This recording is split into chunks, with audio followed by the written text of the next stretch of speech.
Cuando hablamos de todas estas cosas que nos hemos dedicado tiempo, siempre me permito en el Señor decir lo siguiente. Lo nuestro no es una prédica, como a veces lo hacemos los días domingos.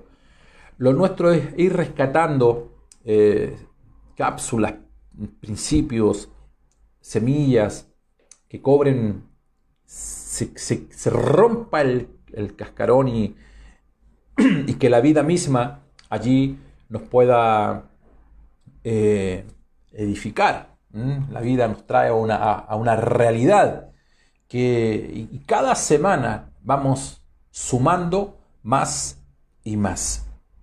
Entonces, cuando hablamos de la estructura, hablamos del proyecto del Señor, hablamos del diseño, hablamos del plano, también estamos hablando de una vida personal. No olvide lo siguiente: todo lo que tiene que ver con Dios en el cuerpo, en la iglesia, es orgánico. Por lo tanto, aunque hablamos de un tipo, sombra y figura, siempre estamos hablando de la realidad que es el cuerpo de Cristo, y el cuerpo de Cristo lo componen órganos, miembros. Por lo tanto, nos hablamos a nosotros mismos. Cuando hablamos de solidez, hablamos de una solidez espiritual. Cuando hablamos de una estructura sólida, estamos viendo lo vi la semana pasada, de qué naturaleza es la que expresamos ante dificultades, situaciones que vivimos, que se están viviendo hoy en día. Entonces, cuando hablamos de la construcción, y aquí concluyo este punto, claro, hay mucha inversión. Eso lo dije la vez anterior. Mucha inversión cuando tú ves que están construyendo una mega construcción. Cercan 10 cuadras, tú dices, acá va a haber un shopping, va a haber un mall, va a haber un edificio gigantesco. Y llegan maquinarias, levantan polvo, ponen tapones a las calles. Todo aquello produce un caos. El problema es que después de 3 meses, cuando sacan todo el sitial, aquello que tenía cercado todas aquellas cuadras, kilómetros cuadrados, tú te encuentras que solamente hay una pequeña casa. Entonces la pregunta es válida. ¿Cuál es la pregunta? ¿Por qué tanto caos, tanto desastre? Hubo tanto polvo, tanto ruido. Bloquearon las calles. No funcionaron los semáforos. Yo esperaba que aquel caos era proporcional a la construcción que íbamos a ver. Sin embargo, no ves aquello. Ves una pequeña construcción. Y tú dices, ¿valió la pena haber cerrado 3, 4 manzanas para esta vivienda? Obviamente que no. Tú dices, con que hubiesen cerrado solamente 500 metros cuadrados para esta casa, listo. Mira, tú sabes que cuando Cristo murió en la cruz hubo un caos. El templo fue destruido, el velo fue rasgado. Su muerte trajo consigo que al descender le pisó la cabeza a Satanás, que venció la muerte, que miró la muerte, le dijo: muerte, yo soy tu muerte, que venció el mundo, que la pared que nos separaba fue derribada, que ascendió, tomando cautiva la cautividad. Dice que dio dones a los hombres. Hubo caos en el infierno. Aquellos que estaban abajo, cuando lo vieron a él, la cautividad fue ascendida a los cielos. Y en la dimensión del Espíritu, dice la Biblia, dio dones a los hombres. Eso fue un caos mundial. Se hizo maldición para que sea bendición. Se hizo pobre para que seamos ricos. Es decir, hubo todo un caos, un complot del cielo para provocar toda una situación. Para que finalmente, cuando todo el velo fue sacado, y podamos ver finalmente, la pregunta es, ¿con qué nos encontramos? La morada, la casa, ¿qué dimensión tiene? ¿Es pequeña o es potencialmente un edificio? Esa pregunta tienes que formulártela, esa pregunta tienes que hacértela, esa pregunta me la debo hacer, ¿cuál es la consecuencia, el producto en sí? ¿Cuál es el fruto de toda la experiencia, la vivencia que se llevó a cabo en la cruz?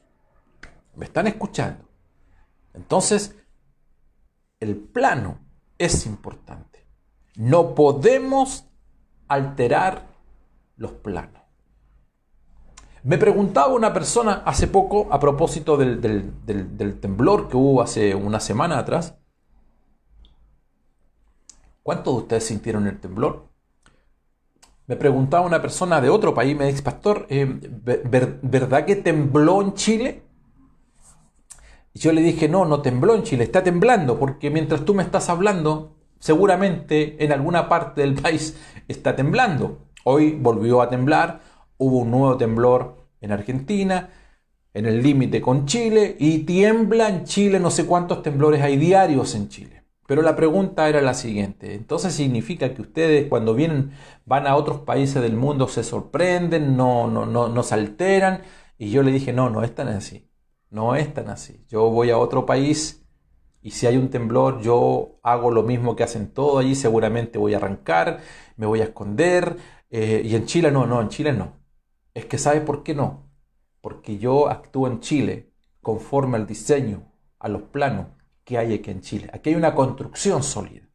A propósito de los temblores, a propósito de los terremotos.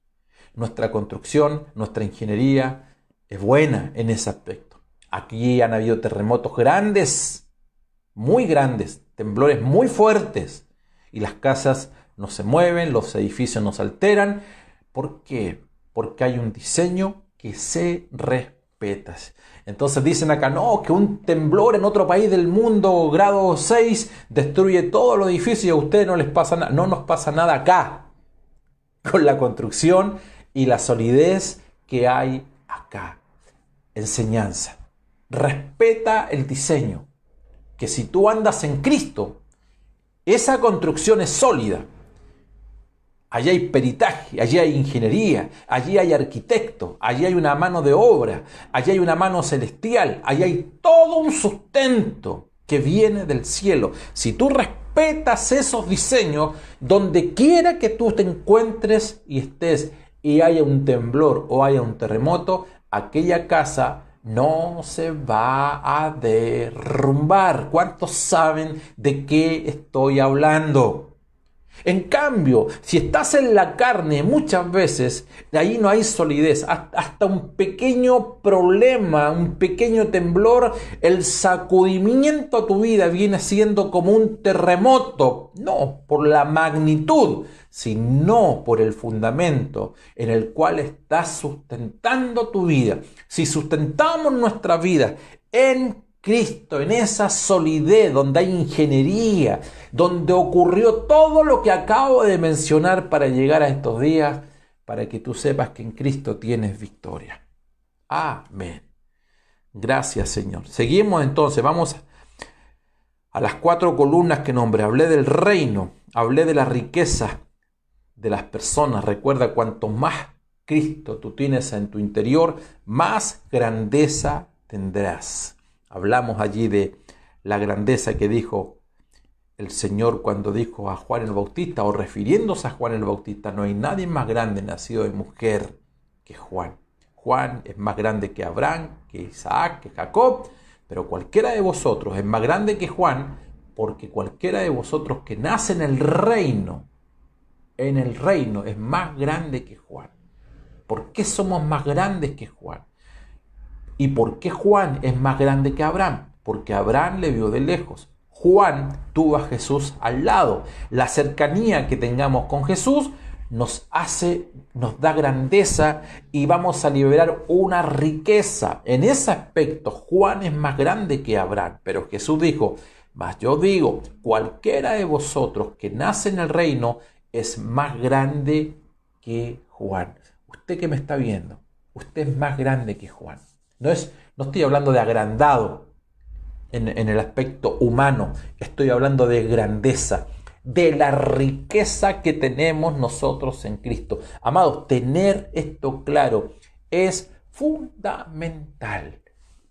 Ya hablamos del reino, estamos hablando de la riqueza que tenemos en nuestro interior. Eso es lo que a nosotros nos hace grande, porque no lo vemos de lejos, no lo tenemos al lado, lo tenemos dentro nuestro. Lo tercero acá es tener la revelación de lo que es el nuevo pacto.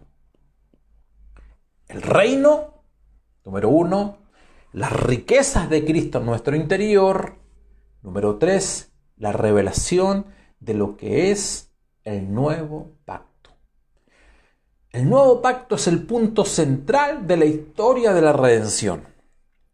A partir de las palabras de Cristo, cuando dijo, esto se terminó, todo acabó, consumado es, todo está consumado, debemos observar algo muy importante.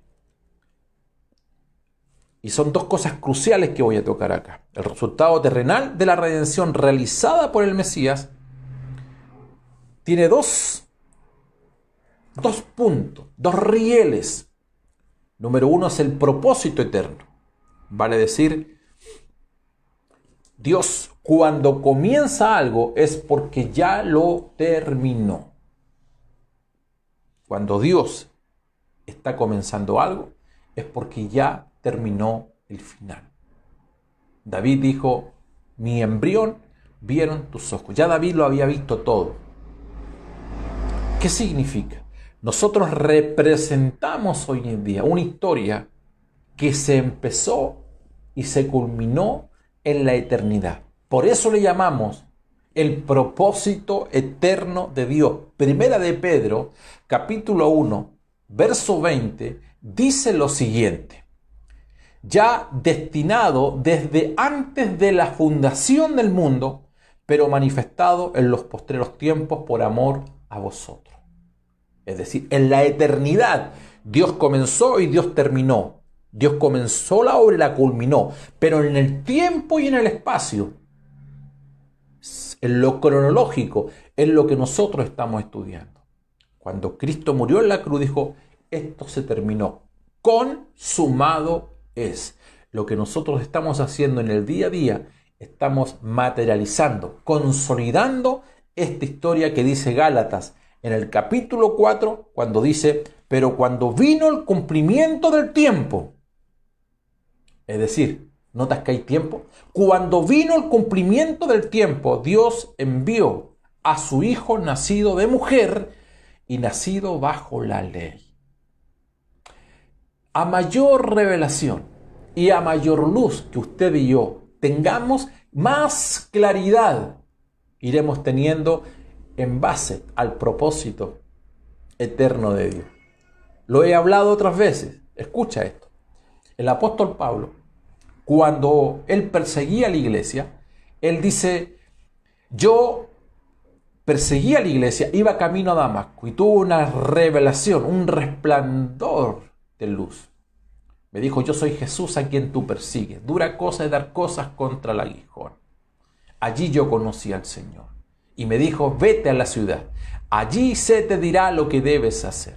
Por lo tanto, pasan algunos años y en los siguientes capítulos del libro de los Hechos, Pablo, cuando cuenta su testimonio, es decir, voy a usar ejemplos nuestros, vamos a actualizar un poquito aquello. Lo invitan a una iglesia y él pasa adelante, como es típico en nuestras congregaciones, y él cuenta el testimonio. ¿Y qué testimonio es el que cuenta? Él dice, hermanitos queridos, por la gracia del Señor, yo conocí al Señor. Él se me apareció y me fue revelado camino a Damasco. Vale decir, al tiempo, él reproduce textualmente, literalmente, su experiencia. Cuando Dios lo llamó, dijo, Dios me llamó cuando yo iba camino a Damasco. Solo que al tiempo, cuando el apóstol Pablo tuvo mayor claridad mayor luz, él dice, yo fui escogido por el Señor cuando estaba en el vientre de mi madre. A ver, la pregunta entonces, bueno, ¿cuándo Dios lo llamó? ¿Lo llamó camino a Damasco? Si lo llamó camino a Damasco, Pablo dice, no, yo tengo más luz ahora. Tengo mayor revelación. Y hoy entiendo que el camino a Damasco era solamente un medio en el tiempo y en el espacio para yo comprender con los sentidos espirituales que yo ya venía escogido cuando estaba en el vientre de mi madre. Pero después Pablo tiene mayor luz y él dice que el Señor lo llamó, lo conoció y lo predestinó antes de la fundación del mundo. Entonces, tenemos 3 versiones. Ninguna se contradice con otra. Pero usted tiene que entender algo, comprender algo, que usted no responde solamente a un testimonio básico del primer peldaño de su vida. Y aunque es real, usted puede decir esta tarde, pastor, Dios me llamó, yo tengo un testimonio glorioso, Dios me sacó de la droga. Alguien dirá, yo tengo un testimonio más glorioso que aquel, Dios restauró mi matrimonio. Alguien dirá, sabes, yo tenía un cáncer y allí cuando yo me estaba muriendo, Dios me llamó. Y todas aquellas cosas son verdad. Y todas aquellas cosas son reales. Esa fue tu necesidad sentida. Es decir, algo, Dios tocó, una nota en tu vida, la que te hizo tener más claridad. Y fue el impulso que Dios usó, pero tu llamamiento responde. Nuestro llamamiento, dice el escritor de Hebreos, responde no a un llamamiento terrenal, responde a un llamamiento celestial. Lo que ocurre aquí en la tierra, tus problemas, la enfermedad, tu adicción, tus quiebres, simplemente han sido el medio, doloroso muchas veces, para este día, para este tiempo y para este momento. Entonces, son 2 cosas. ¿Cuáles son las 2 cosas? Primero, el propósito es eterno. Lo segundo, se consolida en el tiempo y en el espacio, que le llamamos el proceso histórico. Y el propósito histórico del Señor es así. También lo vivió en su cuerpo, lo vivió como Jesús de Nazaret, hijo de María y de José. Él tuvo padecimientos. Dice que los padecimientos que hubo en Jesús son los padecimientos que tú y yo también vivimos en el día a día. Por eso que dice Gálatas, Pablo tiene luz también cuando habla de Jesús, diciendo, pero cuando vino el cumplimiento del tiempo, Dios envió a su Hijo, nacido de mujer, y nació bajo la ley. Expliquemos esto. Era el plan ordenado anteriormente a la historia. Y la historia misma de la redención se ve con claridad y se cumple solamente cuando Cristo sella el nuevo pacto con su sangre. Esta sangre fue predestinada en la eternidad. Mira, predestinada en la eternidad, pero tipificada en todos los rituales mosaicos que nosotros conocemos. Ahí tienes un ejemplo. Ese ejemplo también es aplicable para tu vida. Es decir, nos llamó en la eternidad, pero el cumplimiento tal cual fue en Jesús, el cumplimiento en el tiempo. Dios te llamó en la eternidad, pero el cumplimiento en el tiempo fue ese día cuando tú naciste, el día que celebran tu cumpleaños. Y dice la Biblia, pero cuando vino el cumplimiento del tiempo, Dios envió a su Hijo nacido de mujer. Es decir, hay un día, hay una hora y hay un tiempo. Solamente Dios usó el medio, que es tu papá, tu mamá, para traerte a este mundo. Pero tú no respondes hoy en día a patrones que de alguna u otra forma la sociedad trata de influenciar. Claro, lo hace muchas veces. Pero si tenemos claridad y tenemos luz en relación a la divinidad, al plan eterno de Dios, comprenderemos o entendemos que tú y yo somos guiados por el Espíritu. Y aunque estamos en la carne, aunque estamos en esta tierra, aunque estamos en este mundo, sí, Señor, el apóstol Pablo lo dice, somos ciudadanos del reino de Dios. ¿Cuántos de los que están viendo a esta hora pueden decir, sí, Señor, con todos los problemas que tú tienes, aún así, el Señor te llamó, te protegió, te cuidó y te ha preservado para estos días? Es con la muerte y resurrección de Cristo que se inaugura oficialmente el nuevo pacto, trayendo pleno cumplimiento a todo lo que en el antiguo estaba representado en tipo, sombra y figura que había de venir. Hebreos capítulo 9, verso 9 dice, lo cual es símbolo para el tiempo presente, según el cual se presentan ofrendas y sacrificios que no pueden hacer perfecto, que no pueden hacer perfecto en cuanto a la conciencia, al que practica aquel culto, ya que consiste solo de comidas y bebidas, de diversas abluciones y ordenanzas acerca de la carne, impuesta hasta el tiempo de reformar todas las cosas. El nuevo pacto se sustenta en lo que hizo Jesús, no en lo que hacemos nosotros. No es la obra humana, es la obra divina. No es lo que nosotros hacemos por el Señor, es lo que el Señor hace a través de nosotros. Él es el fiador, no nosotros. Su persona y su obra perfecta son la garantía que nos asegura ante Dios que todo está consumado y que en Él estamos completos. Usted debería escribir eso, en Cristo estoy completo. ¿Qué significa aquello? En Cristo estoy completo. Significa que a Cristo le sobra todo lo que a mí me falta. A Cristo le sobra todo lo que a mí me falta. A mí me falta todo lo que a Cristo le sobra. Pastor, me cuesta mucho perdonar. A ti te falta todo lo que a Él le sobra. Me cuesta mucho amar. Te falta lo que a Él le sobra. Nosotros perdonamos porque Él nos perdonó. Amamos porque Él nos ama. Todo comienza en Él y termina en Él. Es decir, en Él estoy completo. Requiero su amor para yo poder amar. Requiero su perdón para yo poder perdonar.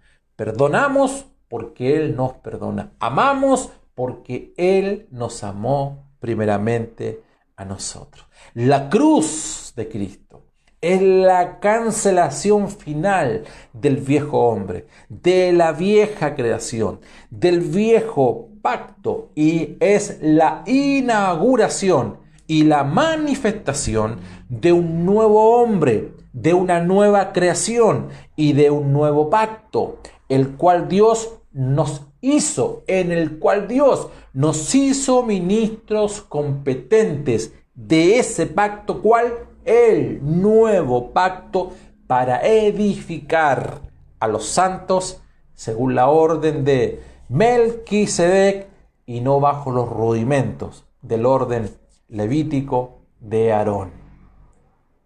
¿Por qué vamos a Aarón?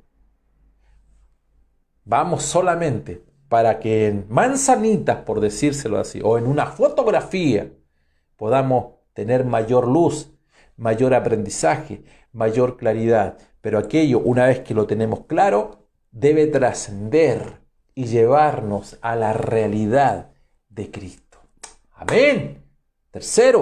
Cuarto, hablamos de la vida de reino, hablamos de las riquezas en nuestro interior, hablamos de esta tercera columna que es el nuevo pacto, y hablamos ahora de la cuarta columna. La cuarta columna, que es la vida del Espíritu.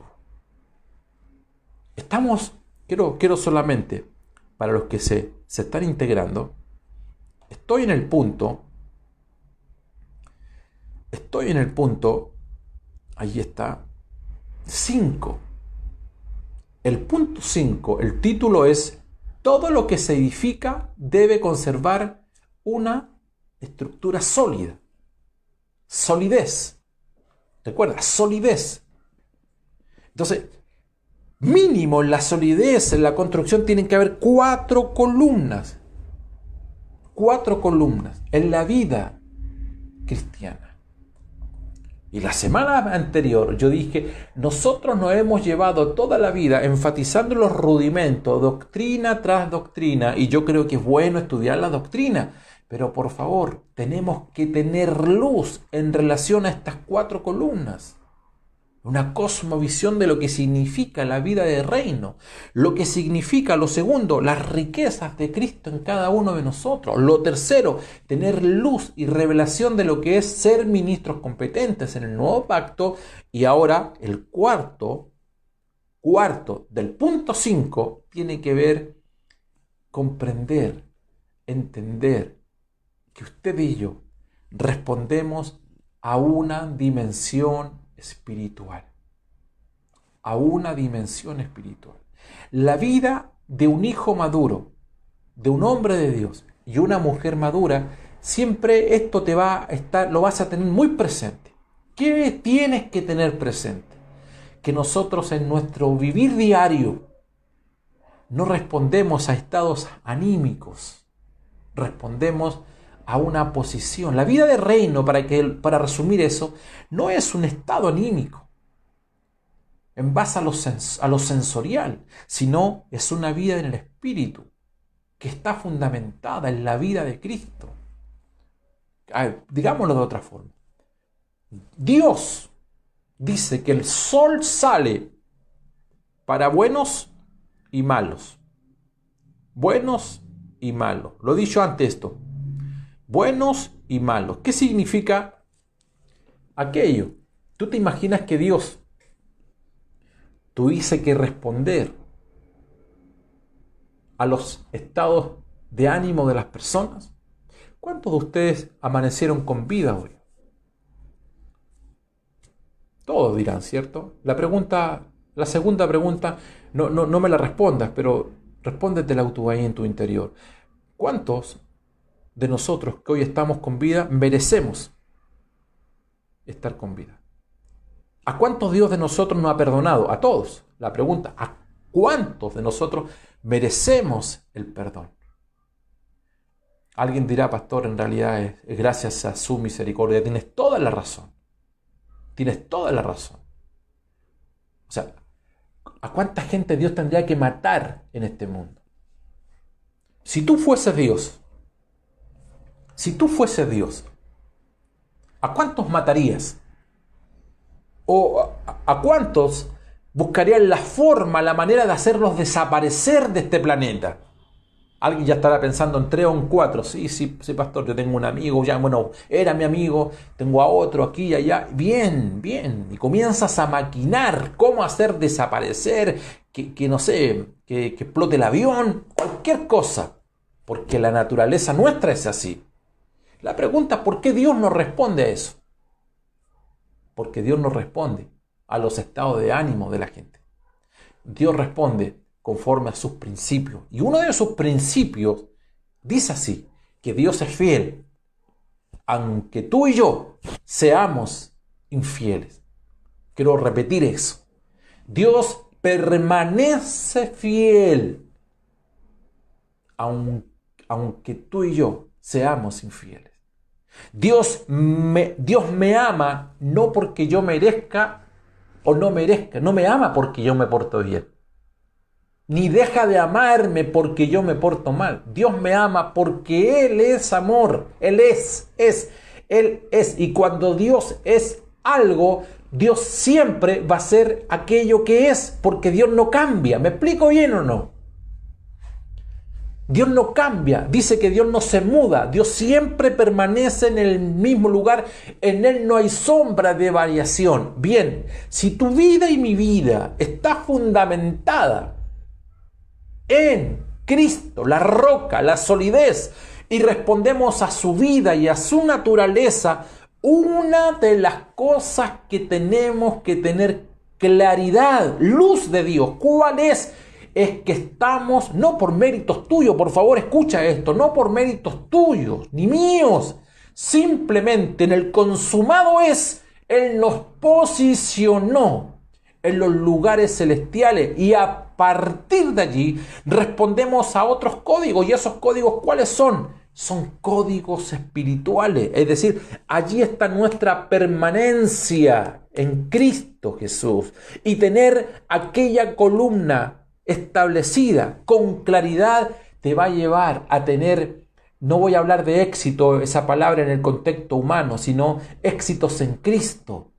Éxitos en Cristo. Conoce gente que por cualquier cosa se bajonean, se escandalizan, ya no te saludan, ya no te hablan, son volubles, son cambiantes, están arriba, están abajo, responden a los temperamentos humanos más que a la vida. En Cristo, lo acabo de decir, en Cristo estamos completos, no importa cómo sean tus temperamentos, tu forma de ser, tu cultura, cómo te enseñaron, cuando te dicen igual al papá o igual a la mamá, este niñito tiene el mismo carácter, todo aquello responde a la vieja naturaleza, todo aquello responde a la vieja creación. Todo aquello responde a Adán, y la vida en Cristo no es un Adán reformado, es una nueva vida en Cristo. Ya no vivo yo, más Cristo vive en mí. Por eso que la cruz, tener claridad de la cruz es el inicio, es el final, pero también es el comienzo. Y uno de los comienzos, ¿cuál es?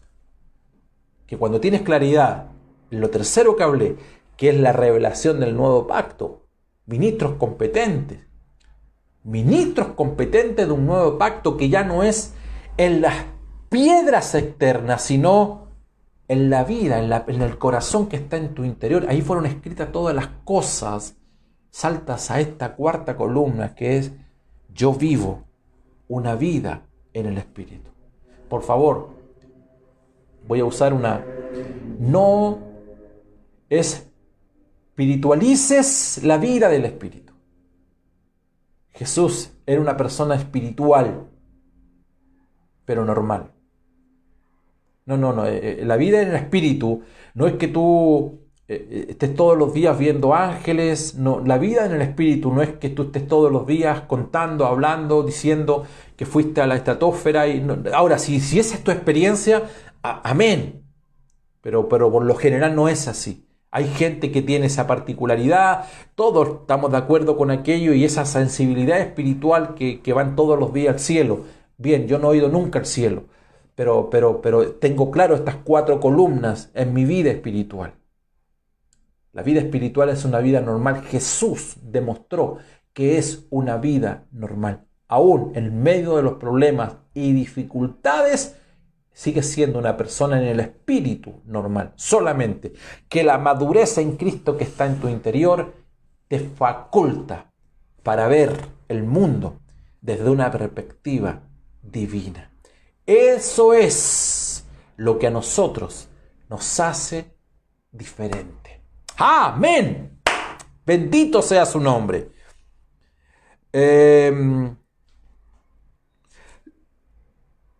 El nuevo nacimiento es lo más importante en la vida espiritual. Pues sin pasar por ello no podemos tener la vida en Cristo. Claro, es el comienzo de algo. Es lo más importante porque ahí comienza todo. Pero es el comienzo, no es el final. No. Tú puedes llegar a cualquier parte del mundo con tus capacidades humanas, ¿correcto? De hecho, los ascensos en las empresas lo condicionan tus estudios. Los viajes internacionales que hacen los grandes empresarios lo condicionan la universidad donde estudió. Tú puedes llegar a cualquier parte del mundo con tus capacidades humanas. Pero para entrar en el reino aquello no te sirve. Solo necesitas nacer de nuevo. Es importante nacer de nuevo. Necesitas nacer de nuevo. Grábate esto. Necesitas nacer de nuevo. Y dentro de lo más importante es el comienzo de las otras cosas importantes que vas a comenzar a vivir.